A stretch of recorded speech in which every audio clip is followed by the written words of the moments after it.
আজরাইলকে দেখার সাথে সাথে কিতাবের মধ্যে পাওয়া যায় গুনাহগার হয়ে যারা মৃত্যুবরণ করবে তাদের অবস্থাটা কি হবে একটু শুনে যান।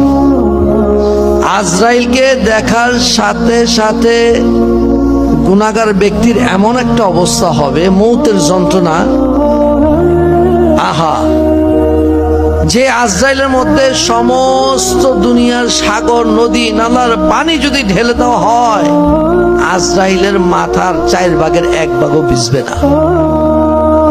এত বড় করে তো তাকে তৈরি করা হয়েছে। আজরাইল খালি একা নয়। আপনি কি করতেছেন, কোন দিকে চলছেন, কিসের আশায় আপনি অগ্রসর হচ্ছেন, সব ফালাইয়া যাইতে হবে। কই আগে রওয়ানা হে, কই পিছে রওয়ানা। আপনার আগে আমি, আমার আগে আপনি, এই চলে যাচ্ছে। তারপরও কি আমাদের হুঁশ হয় না? তারপরও কি আমরা সাবধান হতে পারছি না?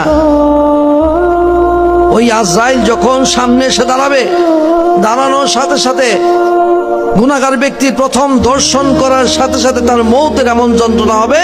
কিতাবের মধ্যে পাওয়া যায় একটা মানুষকে একটা তলোয়ার দ্বারা 1000 কোপ দিলে যেরকম কষ্ট হবে, এর থেকেও অধিক কষ্ট হবে গুনাহগারের জান কবজ করা। বলেন আল্লাহু আকবার। সেই কষ্ট আপনি কি দিয়ে দূর করবেন? সেই কষ্ট টাকা দিয়ে দূর করা সম্ভব? জ্ঞান বুদ্ধি দিয়ে, সৌন্দর্য দিয়ে, বুদ্ধি দিয়ে, কোনো কিছু দিয়ে সম্ভব নয়। ধন দৌলত দিয়ে সম্ভব নয়। একমাত্র আল্লাহর দরবারে যারা চোখের পানির কেমন মূল্য, ফালিয়াদহাকু কালিলাউ ওয়ালিয়াবকু কাসীরা। বান্দা, কম করে হাসো, বেশি করে কাঁদো। চির হাসি যদি হাসতে চাও, এই দুনিয়া থেকে কেঁদে কেঁদে গুনাহ খাতাগুলো মাফ নিয়ে যাও। বলেন সুবহানাল্লাহ। ওই গুনাহ খাতা মাফ করানোর জন্য একমাত্র উপায় হলো চোখের পানি। যেই পানি আপনার মৌতের আযাব দূর করে দিবে, যেই পানি আপনার কবরের আযাব মাফ করে দিবে, যেই পানি আপনাকে এমনি ভাবে আল্লাহর দরবারে নেককার বান্দা হওয়ার জন্য এমনি ভাবে আল্লাহর দরবারে আল্লাহ কবুল করবেন। ওই চোখের পানিগুলো কার মহব্বতে, কার দরবারে ছাড়বেন? আল্লাহর দরবারে, আল্লাহর মহব্বতে।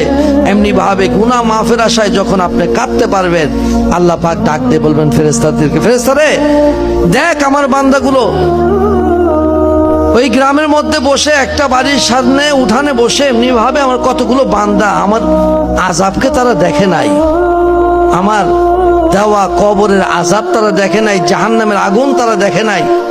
তারপরে আমি আল্লাহকে তারা বিশ্বাস করে চোখের পানি ছাড়তেছে গুনাহ মাফের আশায়। তারা তো এই জিনিসগুলো দেখে নাই, শুধু শুনছে। দেখ তারা কাঁদতেছে। ফেরেশতা তোরা